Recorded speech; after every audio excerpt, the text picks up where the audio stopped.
What if the thing you have been protecting is the very thing that is killing you? Not slowly, not painfully, not in a way you would ever notice, but quietly, invisibly, one comfortable decision at a time. What if the life you have built around ease and safety is not a reward for surviving hard times, but a cage dressed up to look like home? Most people will never ask that question, not because they are incapable of it, but because comfort is a masterful deceiver. It does not announce itself as stagnation. It announces itself as peace. And by the time you realize the difference, years have passed and the gap between who you are and who you were capable of becoming has grown into something that feels impossible to close. That is the trap, and almost everyone is inside it. You wake up every day believing you are fine.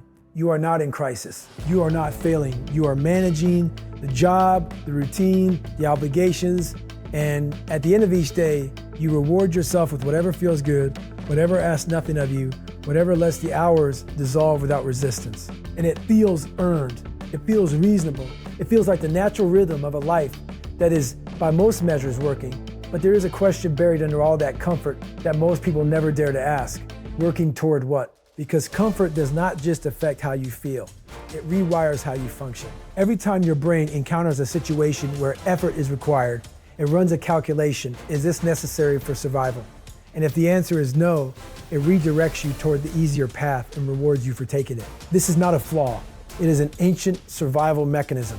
But we no longer live in an environment where conserving energy is the primary challenge. We live in an environment where the biggest threat to your potential is not hunger or danger. It is the perfectly engineered comfort of a life that never asks you to grow. And the longer you stay in that comfort, the more your capacity for discomfort shrinks. Not dramatically, not all at once, but in the same way that a muscle weakens from disuse, your tolerance for effort, for struggle, for the friction that produces growth quietly diminishes. You begin choosing what is easy over what is necessary, what is convenient over what is meaningful, what feels good today over what will make you stronger tomorrow. And none of it feels like a problem because none of it feels like a decision. It just feels like life. This is how potential fades. Not in a single dramatic failure, but in thousands of small surrenders that never even register as surrenders. A delayed start, a skipped challenge, a dream quietly downgraded to something more realistic. And the most dangerous part is that stagnation disguises itself as stability. You are not falling apart. You are simply not growing. And in a world that is constantly moving, not growing is its own kind of falling behind. Most people sense this. Somewhere beneath the routine, beneath the comfort, there is a persistent low-level dissatisfaction, a feeling that something is off, that you are capable of more, but not doing anything about it. That tension is not a personality problem. It is not anxiety or ingratitude. It is your potential signaling that it is not being used. And that signal will keep sounding until you either respond to it or bury it deep enough that you can no longer hear it. The choice between those two paths is the most important choice you will ever make. Because once you become genuinely aware of what comfort is costing you, not just abstractly, but in real terms, in time lost, in capacity unused, in the version of yourself that is waiting on the other side of your resistance, you cannot unsee it. The patterns become visible, the excuses become transparent, and the realization settles in with uncomfortable clarity. Nothing will change until you decide to do something that is genuinely hard. This is the core principle behind the mindset that figures like David Goggins have come to represent. Not merely extreme athleticism or dramatic suffering, but the deliberate daily choice to move toward discomfort rather than away from it. Not because pain is the goal, but because on the other side of every boundary you refuse to cross, there is a version of yourself you will never meet. And Goggins understood in a way that most people resist understanding that the comfortable life and the meaningful life are rarely the same life. That the things worth becoming require a cost. And that cost is always paid in discomfort, in effort, in the willingness to feel resistance and move forward anyway.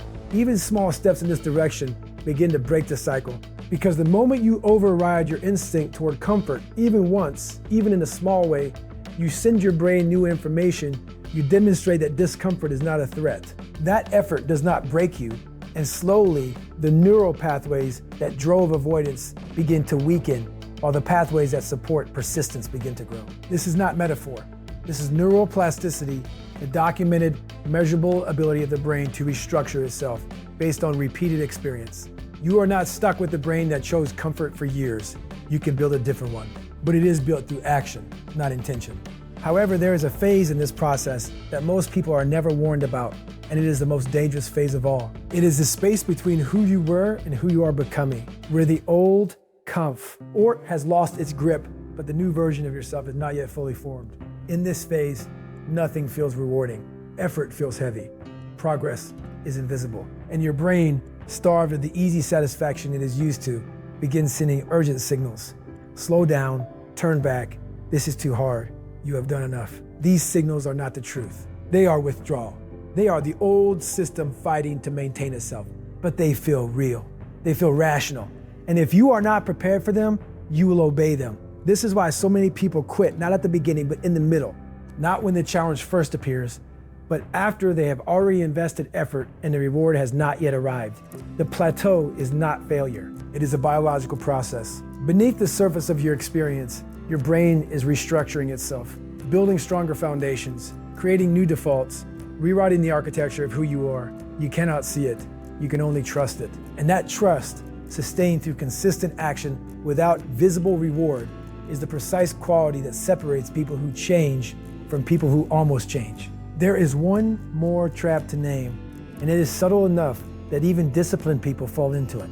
It is the illusion of progress, staying busy in ways that feel productive but do not actually push you past your edge. Checking boxes, completing tasks, filling hours with effort that demands nothing new from you. This is comfort in disguise. It carries the feeling of discipline without the reality of growth. And it is dangerous precisely because it quiets the internal signal that should be motivating you to push further. You feel like you are moving when you are in fact standing still in a different place. The antidote is honest self-evaluation. Not harsh, not punishing, but clear. Ask yourself regularly, is this action challenging me or just occupying me? Is this effort producing adaptation or just activity? Because the difference between those two things is the difference between a life that compounds toward greatness and a life that stays safely, quietly, disappointingly the same. As you continue to push through the phases, the initial discomfort, the plateau, the disguised stagnation, something begins to shift at a deeper level. Discipline stops being something you force and starts becoming something you are. The actions that once required enormous will begin to feel natural, not easy. Growth is never completely effortless, but natural, like an expression of who you have become, rather than a demand on who you are trying to be. This is the transition from motivation to identity.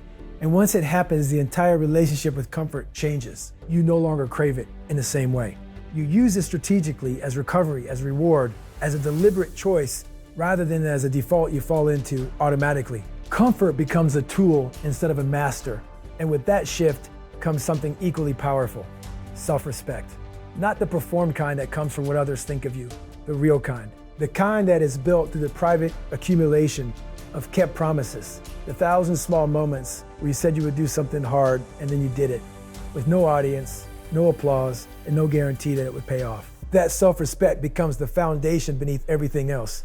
It gives you the confidence to take on larger challenges, the clarity to make decisions from strength rather than fear, the resilience to absorb setbacks without losing your direction. But even here, at this elevated level, the final truth must be accepted. The journey does not end. There is no level at which growth becomes permanent and effort becomes unnecessary. The moment you stop challenging yourself, the moment comfort becomes your default, again, the process begins to reverse. Quietly, gradually, in ways you will not immediately notice. The edge softens, the standards drift, and the discipline that took so long to build begins to erode in the same invisible way it was built. This is why the most transformed people are not those who reached a certain level and rested. They are the ones who understood that the work is ongoing, that raising your standards is not a phase, but a practice, that seeking discomfort is not a temporary strategy, but a permanent orientation toward life. And when you adopt that orientation, something remarkable happens. Progress stops being something you chase. It becomes inevitable, a natural consequence of who you are and how you move through every single day. Look back someday at the version of yourself who thought comfort was the goal, who confused stillness with peace and ease with success, who felt that persistent low hum of dissatisfaction and kept finding ways to turn the volume down instead of finding out what it was trying to say.